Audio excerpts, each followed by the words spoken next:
it is up close and personal. I mean, China's huge. I mean, it's huge. When you're riding a bicycle, you don't see it a lot because maybe you go 60, 70 miles a day, and that's about it. On a bike, you don't spend anything. You know what I spent on that trip?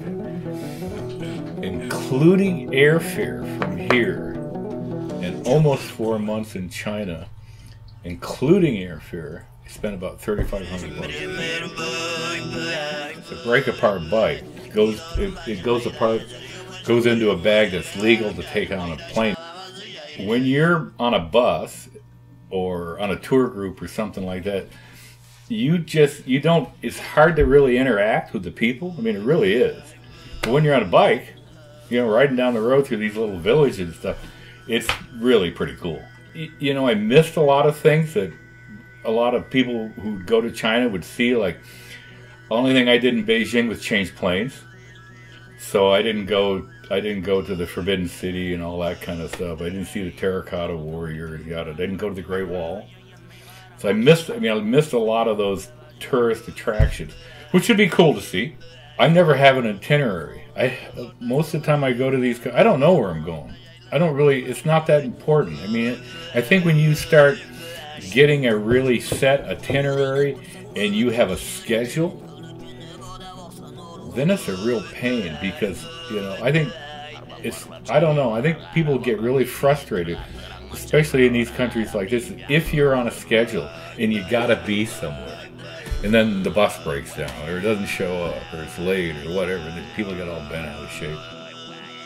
When you're on a bike, it's pretty interesting because you make a lot of contacts that you probably normally wouldn't. People always want to know what you're doing.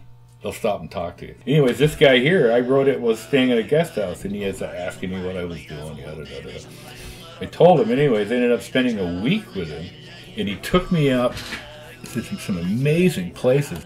We went up into the hills with these guys. They were doing some relief work for this school up in there. And yeah, the other really cool thing about it was I got to go to eat in some places. There's no way to hell you ever would have found these places by yourself. These guys knew the best places in all these little villages. It was real authentic Chinese. I mean, incredibly good food. I was standing in the street floundering around trying to figure out what to do. And she was a college student there, and she came up to me, she spoke English. And she said, "Can I help you?" And that happened a lot. If you're with a tour group, I'm not sure that would happen. I think that once you get out of your comfort zone, that's when the really fun, good stuff starts happening to you. I'm a horrible tourist. I mean, how many museums can you look at?